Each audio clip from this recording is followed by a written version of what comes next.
Welcome to Come Back with Erica Cobb, your bonus episode, more conversations with my little sister Ebony. Hey, Ebony. Hey, how's it going? It's going. So, okay, this is our second week of conversations, your second week of bonus episodes. So, let me first do a little housekeeping. Friday, June 16th, we want to see you in Denver at Verone Market. I am doing a Comeback with Erica Cobb live podcast. You want to get your tickets at Eventbrite. Of course, you just put my name in, Erica Cobb, and the event comes up. Buy your tickets because it is a summer kickoff. My special guest is Claudia Jordan. The show opens with comedian Al Jackson. We will have food. We will have friends. We will have, what is it, food, folks, and fun? But not McDonald's. It's going to be summer chic, and we want to see you there. So go to my Instagram, click on the link in bio, buy your tickets today. So as we continue these conversations with sisters, you and I, Eb, I was really thinking about how we can go about really being more transparent and open and accountable with one another with what's happening in our lives. So I want to know what's on your mind today. So I've been working a lot lately, and I realized I've maxed out vacation, and I'm trying to figure out when's a good time to take a vacation where it's not a burden on the company. So I came up with this new rule where I'm if there's a holiday and we get one day off, I'm gonna take the whole week off. So then I'm really maximizing my PTO. So I'm taking 4 days off really 9 days of vacation. Mm-hmm. But now you just have that weird guilt for it, and I'm should I feel guilty because that is my time that I'm given? But then it's should I be taking this time? Yeah. Well, first of all, I am just really proud of you and impressed that you have PTO. I have a 401k too. Really? Yeah, That's well. I'm being serious because when I was your age, I didn't have it, and so it really makes me feel like each generation, so to speak, although we are sisters, you are 7 years younger than me, are really just coming up in this world. That makes me so proud to hear about your structures and stuff. But also I'm thinking, you said, is it going to be a burden on the company? And so I have to ask you, does the company think about what's going to be a burden on you? Oh, probably not. I love my company though. Yeah, no. I love my job. So I throw it out there. I do love my job. I'm very thankful for it. And I know that it's not a burden for them. Yeah. But nah, it is really more self-care and taking that time to yourself. But then you also have that guilt. And whenever I take vacation, I get that anxiety of the day before you go back to work and you're oh, all this work that's been piling up this whole week and all I have to do. And now I got to catch up and I'll get all the emails and Slack messages and get on it. And it's just so it kind of makes you not want to do it. And you're but you deserve that time. That is your time. Yeah, because some people have anxiety about taking time off because they feel like they may not have a job to return to. Yeah. But for you to be talking about the anxiety that you feel thinking about going back, I think that's super normal. One thing I would say is don't be me.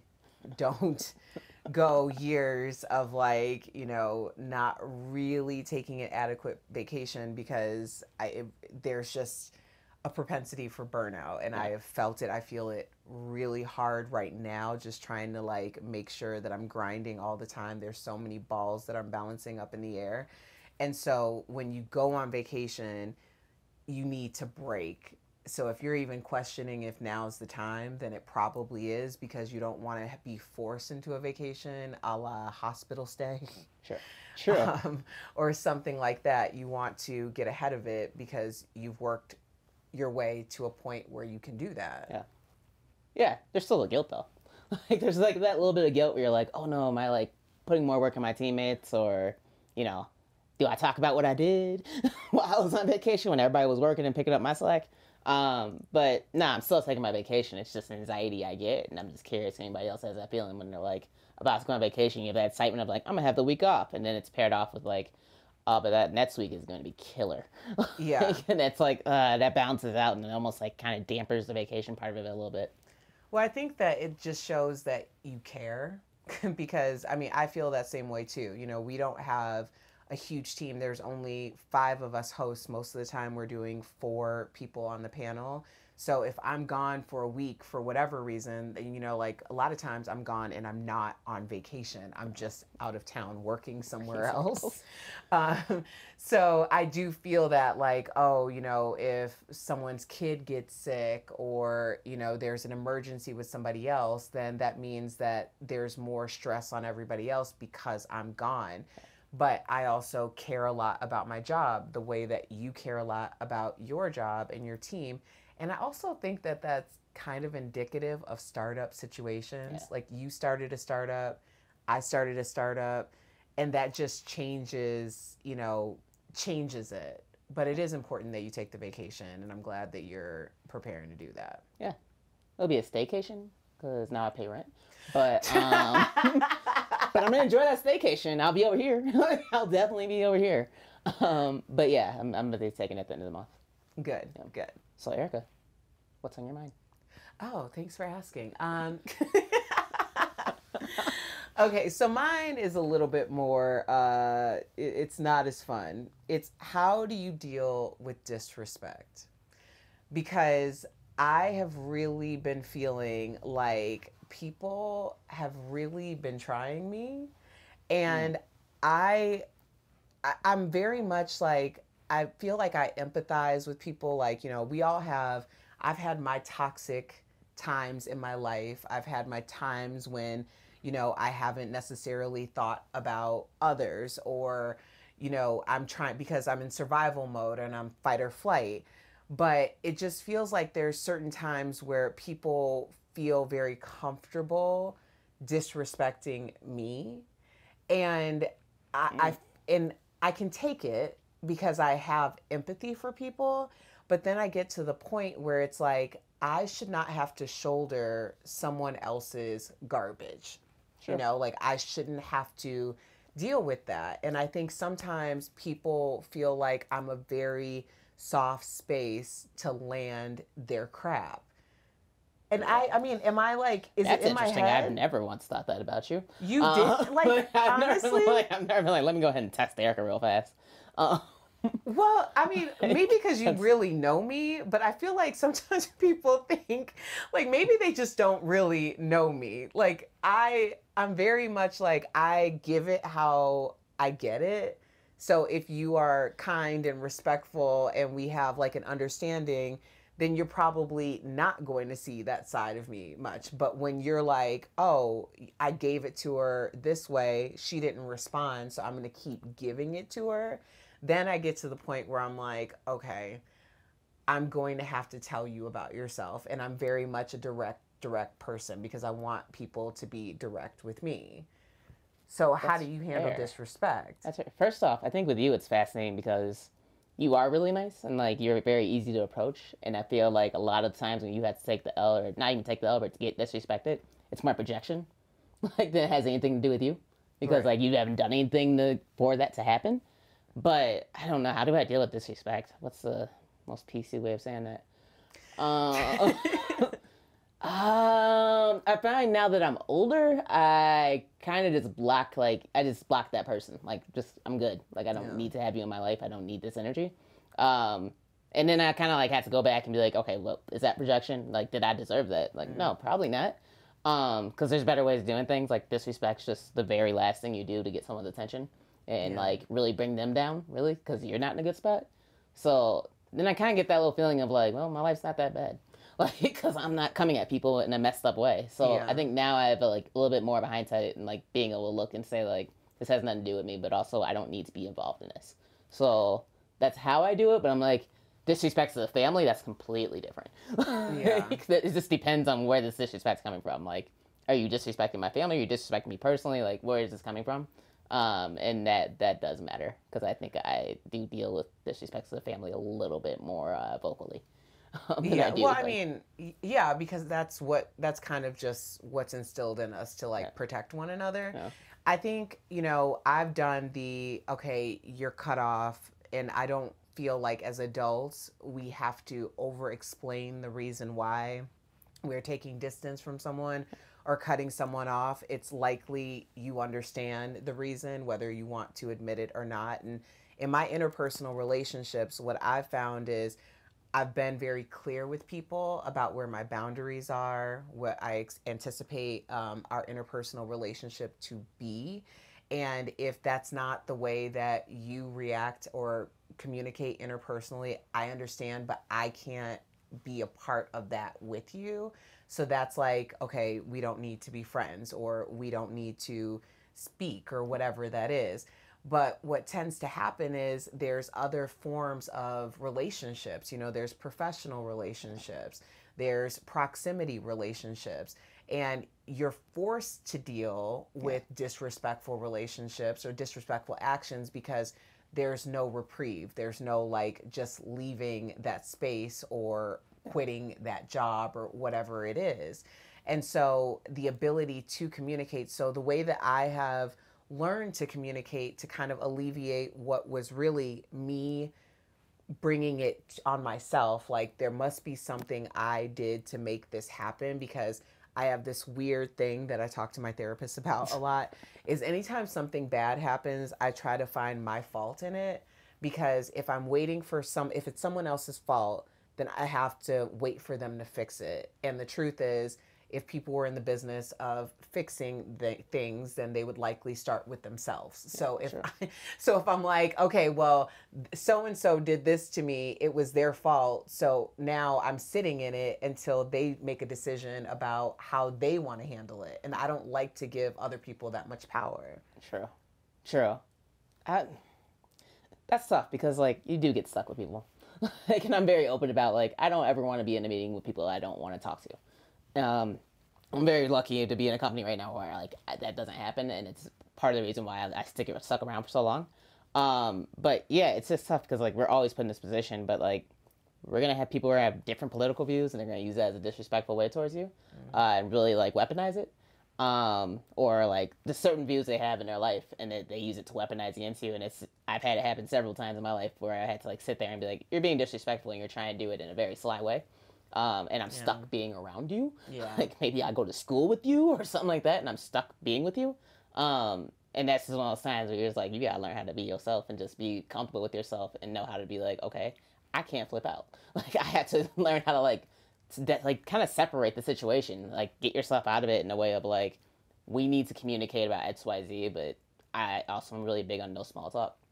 Like so like when I'm in situations like that, I'm not even gonna start off my whole conversation like, how are you doing? I'm very much like, this is what needs to happen today. That's it. Yeah. Like, we don't need to talk. There's no there's no like, nuance. It's very black and white. I'm not asking how your day is. I'm just going right into what needs to happen, and we're done. Like there's no further communication needed. I don't need to know about your life. You don't need to know about mine. We clearly have some differences, and I'm okay with that. Just see. I'm not okay with that. Like, I mean, I understand that works for you because I know your personality. But for me, it's like if someone is actively being disrespectful to me and I am forced around them in some capacity, then I have to address it. Otherwise, it burns me more than it burns them. So if they're disrespectful very publicly, then I have to address it publicly because I'm also teaching people how to treat me. And I can learn. I've learned that it's better for me to address it, and if it's uncomfortable, to be able to sit in that discomfort, because that discomfort is very temporary, as opposed to having it like stir around in my soul unresolved, and now I'm taking it out on my husband, or I'm taking it out on my friends and family. That's how I'm kind of like learning to cope at 42 versus like maybe what I would have done before. And that's just, that's the evolution of my killing the disrespect game. Gotcha. Nah, I respect it. Maybe when I'm your age, I can get to that. I can get to that level. I mean, right now, I'm not quite there. I'm just like, oh, you're outside of mine. Even when you're in sight, you're out of my mind. Like, exactly. I don't see you. Sorry. I look right past you now. But if I need something from you, I'll ask. It's hard. It's hard. I mean, I can think of situations where, I've gotten into a disrespect cycle with people and I won't address it because at that point, and here's another thing, if I don't address it, then that means I've lost all respect for you. And that's a completely different game. But I'm sure those issues will come back up later. You're listening to Come Back with Erica Cobb. It's conversations with my sister. So we are going to have this little segment each week, and it's called the Great Sibling Debate. Now, the genesis of the Great Sibling Debate is we have nieces and nephews. Both of our brothers have kids. Our middle brother, the brother in between us, Aaron, has 2 girls. And then our older brother, Patrick, has a boy and a girl. And we love to get photos and videos to see our nieces and nephews grow up. But recently, I made a huge stink about our sister-in-law sending photos and videos because they look like they were taken out of World War I. And the reason why is because someone, as in my sister Ebonie, is an Android user, and it completely distorts the images. So I went to Ebonie and I said, hey, you know, it feels like maybe you should consider at least switching to an iPhone. And so then it changed to the entire family group chat. And then all of a sudden, Ebonie wasn't in the group chat and we got the video again and it was still distorted. And then our mom brought up the fact that our dad is also an Android user. So he got kicked out of the group chat and it kept getting smaller and smaller until it was only Apple people, which I didn't realize. But Ebonie, you realized. How did you figure out that you got kicked out of the family group chat? Because I made the comment, we need to all switch over to Android. And then the next thing I know, there's a group of 4 of us on a side one still getting bad videos. And I was like, okay, like, did we just end the whole group chat? This chat's been going on for like 4 or 5 years. I know. And now there's 4 of us just getting grainy photos together. And apparently everybody else is getting good videos. And I'm like, I just feel like Android would have been a better way to go for the whole family. But, you know, that's my opinion because I personally like Android. I think it's a very user-friendly, good software development, and they can do it to like kind of hack it on your own. Whereas when Apple came out, that wasn't an option. Remember iTunes? You had to pay for every single song to put it on like an iPod. Like you couldn't just download it illegally. So like, yeah, but that was also like, you know, BC. Well, I'm just saying. I'm a creature of habit. I'm a creature of habit. But see, everybody else has iPhone or iPads or Apple products because they sync up with all of our other. Just are riding into the Apple propaganda. It's not that's what it is. Propaganda. It's the Apple propaganda. I lived in Sunnyvale, okay? I know what that campus looks like. Propaganda. Okay. I'm dying on this, so I don't care. Okay, Miss Silicon Valley. I'm simply saying that the photos and the videos, it's easier. First of all, I'm a creator. I have a lot of content. So I have to be able to have compatibility between my phone and my computer and my tablet and all of the things so that everything is copacetic. Otherwise, I'm working harder, not smarter. So that makes a lot of sense to keep the iPhone. Because Apple's the only company with the cloud. Okay. You can do that with Androids. Like I have everything hooked up to Samsung. Yeah, but... And it's great. Yeah, but no. Because we already have the products. This is my thing also with Apple. Whenever I'm talking to someone, like a friend or anything that has like an Apple, they're like, you know, it's just really annoying to text you. I'm like, it's literally words. Like, I don't understand why it's like bothering you that my bubble looks different. Well, because it shows up as green. Yeah, I don't get why that's such a bad thing. Or it's like, oh, I can't send you voice notes. And in my mind, I'm like, good. I don't want your voice notes. That's great. Awesome. Like, no one's selling me on getting an Apple right now. Like, everything I'm hearing is like, oh, I can't send you voice notes. Oh, I can't send you this and that. And I'm like, I don't want those things. Like, have you ever met me? Like, but when it's a grouped... Okay, so this is like family... Because I'm like, listen... This has been years of us getting these crappy, grainy images of our nieces and nephews. I have literally missed the first 5 years of their lives. No. I want to see, little Rita's face. I want to see the videos. I want to see them grow. I honestly, I got to show y'all because it's really sad. She's playing like pop-up baseball or whatever it's called. I could tell you what it T-ball. is. It's T-ball. But I can't tell you because I can't see it. I can only hear like very distorted sound. And so first of all, the Android users are the minorities of the family. And so I'm saying that perhaps y'all should consider switching over to iPhone so that we are unified as a family. And then you don't have to say, oh, I can't FaceTime. Why doesn't everybody get on a Zoom or whatever, or Google Duo or whatever y'all have us do, which is a completely different app. Yeah, but it's so convenient. And I mean, you can still talk to me. I always hit you on it. Like, you have it. I feel like this is becoming a bigger complaint about something else. Like, just go ahead and say you like Apple. Okay? I do like Apple. Just go ahead and say it. And, that's cool. But I love Android. I love Samsung. There's no getting you to switch over. Actually, I'm not gonna lie. I went to the store when I got to upgrade my phone. And I was like, should I get an Apple? And the guy was like, nah, you're not gonna learn it fast enough. And I was like, I'm a software engineer. Okay. I was looking for a reason to know really bad anyway. So I was like, should I look at the Apple? And he's like, nah, you've been an Android your whole life. I'm like, yeah. He's like, don't get the Apple, or don't get the iPhone. And I was like, okay, perfect. But you were thinking about it. Yeah, 'cause it was cheaper. It was like, because a new version was coming out, and I was like, I'm really annoyed that like I switch over and I got like an old version within a month, and then that also makes me mad because I feel like Apple people are always like, it's time to go upgrade, and I'm like, why are you? It's a phone. There is nothing that different on phone. Like, anywho, I had to tell her how to turn my phone on earlier, and quite honestly, she should very easily be able to do that because we have the same face. So. Sure. Sure. Fun fact, Evelyn did turn on my phone one time. Our niece turned on, yeah. I looked over and I was like, how'd you get in there? And she like laughed and I locked it again and I looked back over and she was back in and I was like, whoa, like you had my face. Like, what's going on? That's what happens. So I want to know from you, we want to know if this is a fight in your family.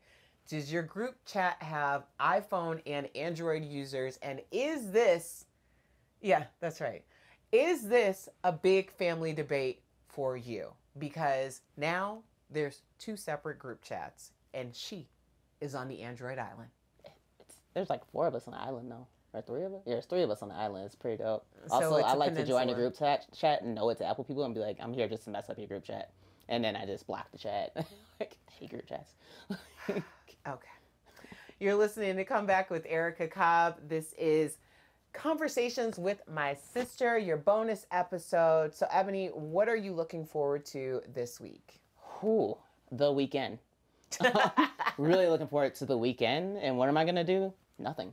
Really look forward to like probably doing what I do every weekend, just watching The Office. And zoning out and sitting on the couch with my weighted blanket.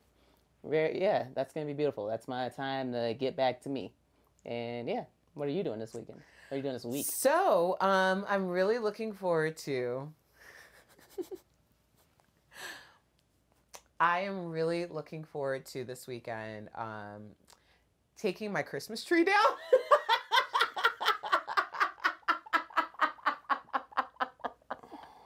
I mean, you might as well leave it up at this point. Christmas is around the corner. Like, you might as well leave it up. Like, you've already... Yeah, I don't see the point. Y'all, I need to take my Christmas tree. Now, okay, in my defense, it's not like everyone who comes to my home knows that my Christmas tree is still up, okay?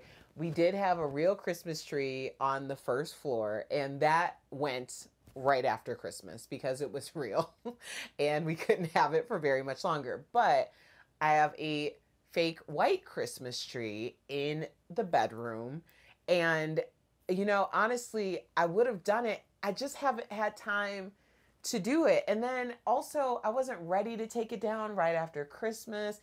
It's almost like a security blanket at this time. Like, I like to wake up and turn on the Christmas tree. Like, the lights are so... It's such a warm feeling, and I think it's great for my mental health. But I also realize that people probably think that I've lost it because it's May And I have a Christmas tree. Oh, wait, you still turn the lights on? Yes. Before I go to bed and when I wake up. It's May. I know, but it's really, I mean, aren't there things that, You know you could just get like string lights, right? want to get string lights? I like the Christmas tree. It makes me happy. Yeah. Okay.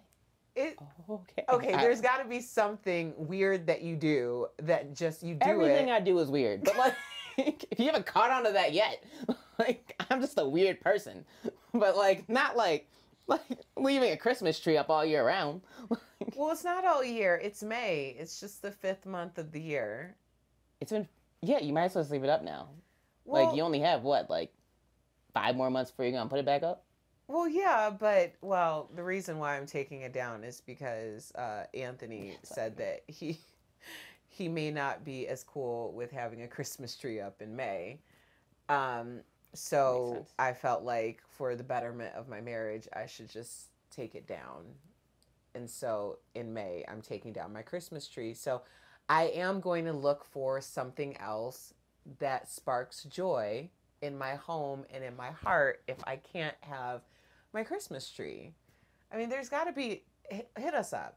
Hit us up on social media. Hit us up in the reviews. Let us know, what do you do that you might be hiding from your friends and family by closing the door and locking it anytime someone comes in because you have like a Christmas tree in your bedroom? Is there something in your home that you've been hiding from your friends and family, but it makes you happy, so you keep it? And I am really interested in hearing the answers because that is a very open-ended question. Should get interesting fast. Oh, actually, Ebony, you now have your apartments in Denver. And we talked about this last week. You're going to stay here for a little bit and then resume your digital nomadic life. So is there something in your apartment that sparks joy, but other people might question your choices? I feel like you already know this and you're just setting me up. Yeah. So, yeah, when you walk into my apartment, it just feels very problematic. I have every single Kanye West album cover down my hallway. Just lined up. Actually, I'm really proud of how I hung it up. It's like all straight. Yeah. But yeah, every album from College Dropout to Yay is just lined up. And I do every time I walk in. I'm like, well, I like this. I framed them and just lined them up. Mm-hmm. And then when you walk in, it says "Runaway" with the Kanye image. And then my doormat's extremely inappropriate. Yeah. And then I have "Drop It Like It's Hot" in my bathroom. Mm-hmm. And yeah, and "Back That Thing Up" is also in my bathroom as well. Okay. Yeah, but besides that, nothing weird. See, I don't feel bad for my Christmas tree in May when in 2023, in the year of our Lord, Ebony has decided to deck her whole apartment out in Kanye, which I know that you are a huge Kanye fan. You've always, it's like, it's more than just the person. Yeah, it's the music. Yeah, it's beyond the person. It brings me joy because when I got the album covers, I like purchased them, and when I got them, I like could look at each one and know like, all right, here's the order, and put it in order and be like, I was doing this when this album came out. I remember this when this album came out. So it's not the person. The person is, we all know. But like the music is where I'm like, oh, it's just nostalgic. So I have the covers up, and it makes me happy. Because when I think about where I was when certain things happened, and I'm like, I remember when, College Dropout came out, and I was super excited, and I was like, who is this? And then I remember when the Yay came out, and I was like, there's so many good songs, and it's just like good memories from those songs. Yeah. Unfortunately, just, person. Yeah, no, I don't think that, people, obviously he's been a hot button issue and for a very good reason, but I'm not like looking at you sideways, and I'm sure, some people would, but we don't care about those people, for deciding that you want to decorate your place with Kanye album covers because the music is what actually, resonates with you.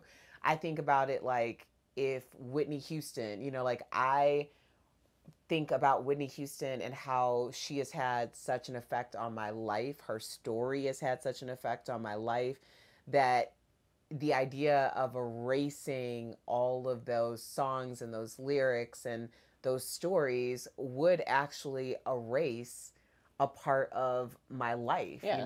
ultimately. Yeah. So I completely understand. I also have a Kanye lyric on my foot tattooed. So that's not going to get erased. So there you That's go. amazing that you're your only tattoo. Even though I begged you to get a tattoo with me, Yeah.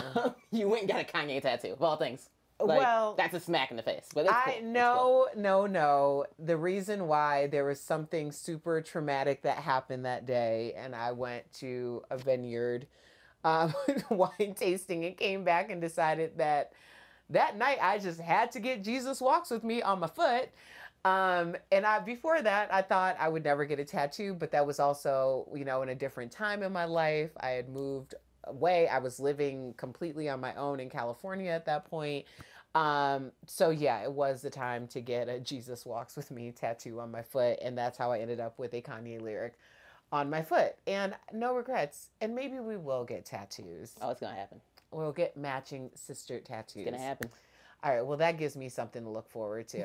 All right, Comeback Kids, we want to see you. So remember, Friday, June 16th in Denver at Verone Market, we are doing the Comeback with Erica Cobb live podcast where you'll see my sis Ebonie. But we have a special guest, Claudia Jordan. Comedian Al Jackson is opening. You can click the link in the show notes or go to my Instagram at Erica Cobb and click the link in bio. The tickets are available on Eventbrite now. Just write in Erica Cobb and Comeback will pop up. So we want to see you there. Also, as always, we want to hear from you. Leave a review.